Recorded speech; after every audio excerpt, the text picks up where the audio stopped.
আর স্ত্রীর অনুমতি ছাড়া দুইটি কাজ কিয়ামতের দিন স্বামীদেরকে সবচেয়ে বেশি জাহান্নামী করবে। আমরা সব সময় মেয়েরা কোন কাজ করলে জাহান্নামী হয়ে যাবে, স্বামীর সাথে কি অন্যায় করলে জাহান্নামী হবে, এই ধরনের ওয়াজ শুনে শুনে অভ্যস্ত। কিন্তু স্ত্রীদের সাথেও স্বামীরা এই দুইটি কাজ করলে তারা জাহান্নামী হবে, যেটা হাদিসের আলোকে জানা যায় বা ইসলামী স্কলারগণ বলে থাকেন। এই বিষয়গুলো আমরা নিজেরা জানিও না, আরেকজনের জানানোর ব্যবস্থাও করি না। এই দুইটা খুব মারাত্মক একটা বিষয়। মনে রাখবেন, স্বামী স্ত্রীর সম্পর্কটা একটা জান্নাতের সম্পর্ক, সুন্দর সম্পর্ক।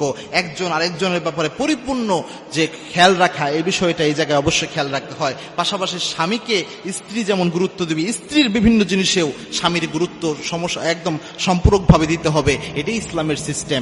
স্ত্রীদের প্রথম যে হকটা, যে প্রথম কারণটা, এটা হচ্ছে যদি কোনো স্ত্রীকে কেউ বিয়ে করে, মোহরানা যদি তার ক্ষেত্রে অনেক বেশি হয়, যেটা দেওয়ার সামর্থ্য ইনস্ট্যান্ট বিয়ের দিন তো ওই স্বামীর নাই, তো সেক্ষেত্রে ওই স্ত্রীকে স্পর্শ করার ক্ষেত্রে স্বামীর অবশ্যই অনুমতি লাগবে মোহরানা পরিশোধ করা ছাড়া। কেননা বর্তমান সমাজের একটা মারাত্মক ব্যাধি হিসেবে দাঁড়িয়েছে মোহরানা বেশি নির্ধারণ করা।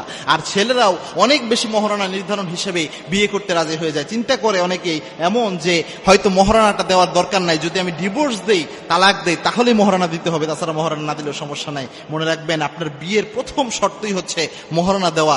তবে স্ত্রী অনুমতি দিলে মোহরানা আপনি বাকি রাখতে পারেন, তবে এটা আপনার জীবদ্দশা অবশ্যই পরিশোধ করতে হবে, না হলে কিয়ামতের দিন আপনার স্ত্রী আপনাকে কিয়ামতের দিন আসামি বানাতে পারে।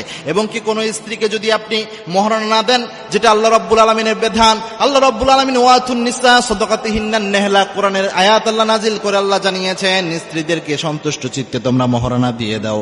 এই মোহরানা যদি আপনি বাকি রেখে আপনার স্ত্রীকে স্পর্শ করেন আর স্ত্রী যদি অনুমতি না দেয়, কিয়ামতের এই কঠিন ময়দানে আল্লাহ রাব্বুল আলামিন আপনারা আসামি বানায়া দিবে। কিয়ামতের দিন আপনি আসামি হয়ে যাবেন যদি স্ত্রী আপনাকে অনুমতি না দেয় মোহরানা বাকি রাখার, অথবা আপনাকে মাফ না করে দেয়। এইভাবে যদি আপনি কিয়ামতের দিন হাজির হন, তাহলে অবশ্যই আপনি আসামি হয়ে যাবেন। 2 নাম্বার হচ্ছে, স্ত্রীকে রেখে যদি আপনি 4 মাসের বেশি বাসার বাহিরে অবস্থান করেন, অথবা স্ত্রীর এমন কোন হক যেটা স্ত্রীকে দিতে আপনি বাধ্য, ওরকম হক যদি আপনি দেওয়ার চেষ্টা না করেন, স্ত্রীর খোঁজ খবর রাখলেন না, স্ত্রীর মানসিক যে একটা ইচ্ছা রয়েছে, যে মেন্টালি যে তাকে একটা সান্ত্বনা দেওয়া, স্ত্রীকে বিভিন্ন ভালো কথা বলা, তাকে তার মনকে ভালো রাখার চেষ্টা করা, এই যে হকগুলা, এগুলো আপনি আদায়ের কোনো চিন্তা করলেন না, স্ত্রীর সাথে কোনো ভালো আচরণ আপনি করলেন না, এগুলোর জন্য কিয়ামতের দিন স্ত্রী আপনাকে আসামি বানাই দিতে পারে। এবং কিয়ামতের দিন এটার জন্য অনেক স্বামী কিয়ামতের দিন ধরা খাবে, যেটা বর্তমান সমাজে ম্যাক্সিমাম এই প্রবলেমগুলো হচ্ছে। অনেক স্বামীরা এই কাজটা স্ত্রীদের ব্যাপারে অনেক বেখেয়াল ভাবে তারা করে থাকে, যে কাজটা করেই না, দায়িত্বগুলো পালন করা না, যেটার জন্য মারাত্মক পানিশমেন্ট হতে পারে। সুতরাং আমাদের উচিত হচ্ছে এই কাজে গুরুত্ব আরোপ করা। এবং আল্লাহর হাবিব সাল্লাল্লাহু আলাইহি ওয়াসাল্লাম নিজে তার স্ত্রীদের ব্যাপারে সবচেয়ে বেশি খেয়াল করতেন।